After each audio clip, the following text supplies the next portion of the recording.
नमस्कार, मेरा नाम डॉक्टर ब्रिजेश दुबे है। मैं एक एडवांस लैप्रोस्कोपिक पीडियाट्रिक और हर्निया सर्जन हूँ और यहाँ करुणा सर्जरी सेंटर में प्रैक्टिस करता हूँ।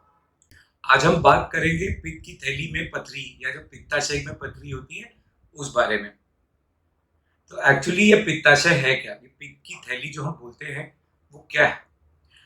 तो पित्त की थैली एक प्रकार का एक ऑर्गन है, एक सैक होता है ऐसे थैले के रूप में, जो कि लीवर के जस्ट नीचे रहता है। इसका रोल होता है जो लीवर में पित्त बनता है उसको स्टोर करना, और जब हम कोई खाना खाते हैं उस वक्त ये पित्त की थैली पंप करती है पित्त को, जो कि फिर छोटी अतड़ी में जाकर उस खाने में मिक्स होती है और उसे डाइजेस्ट करने में हेल्प करती है।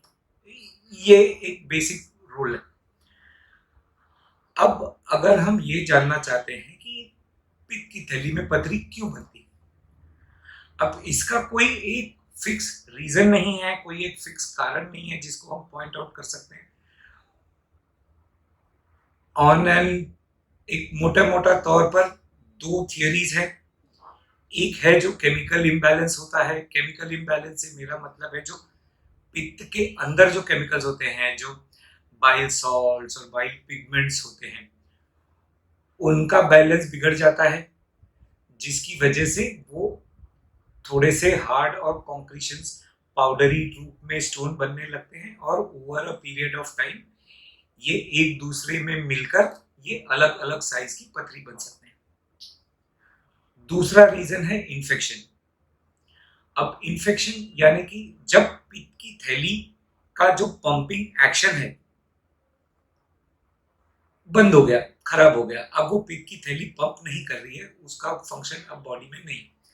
तो जब वो फंक्शन नहीं करता है तो जो पित्त की थैली है उसके अंदर जो पित्त जमा है वो वहीं रह जाती है, वो पंप होकर बाहर नहीं निकलती। जब वो पित्त काफी देर तक या काफी दिनों तक अंदर जमा रहती है तो उसमें एक स्टेसिस की वजह से या ठहराव की वजह से उसमें इंफेक्शन होने लगते हैं।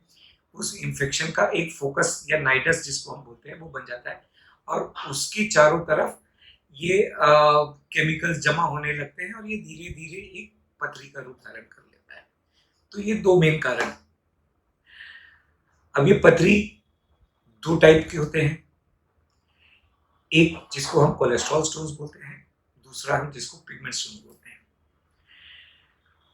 पूरे विश्व में कोलेस्ट्रॉल स्टोन्स बहुत मेजॉरिटी ऑफ द पेशेंट्स में कोलेस्ट्रॉल स्टोन्स ज्यादा पाए जाते हैं, बाकी कुछ पेशेंट्स में ये पिगमेंट स्टोन्स पाए जाते हैं। इसका सिग्निफिकेंस ट्रीटमेंट में कभी कभी काम आता है, अदरवाइज इतना फर्क नहीं पड़ता है। किन लोगों में ये पित्त की थैली में पथरी पाई जाती है? Over a period of time बहुत सारे स्टडीज में ये पाया गया है कि कुछ मेजर रिस्क फैक्टर्स हैं जिनमें ये गॉलस्टोन्स या पित्त की थैली की पथरी पाई जाती है। मेजॉरिटी ऑफ द पेशेंट्स हमारे फीमेल्स होते हैं। फीमेल्स में बहुत ज़्यादा पाए जाते हैं, मेल्स में अक्सर ये कम होते हैं। हालांकि मेल्स में जब होते हैं तो ये अक्सर एक्यूट पाए जाते हैं और काफ़ी कॉम्प्लिकेटेड हो जाते हैं। फीमेल्स में ये संख्या या ये नंबर बहुत ज़्यादा है। एज यूजुअली 40-50 के ऊपर अगर कोई है तो उनमें पाया जाता है।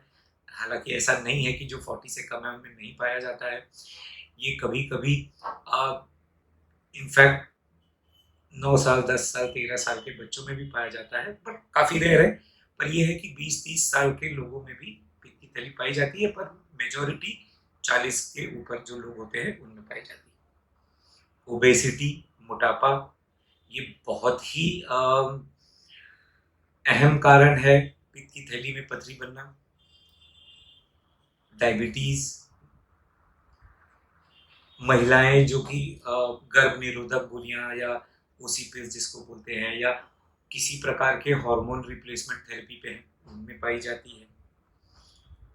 फेमिलियल होता है, यानी परिवार में कई लोगों को देखा गया है कि कभी कभी अगर माँ बाप को है तो बच्चे को हो सकता है या भाई बहन को हो सकता है, ऐसा पाया गया है।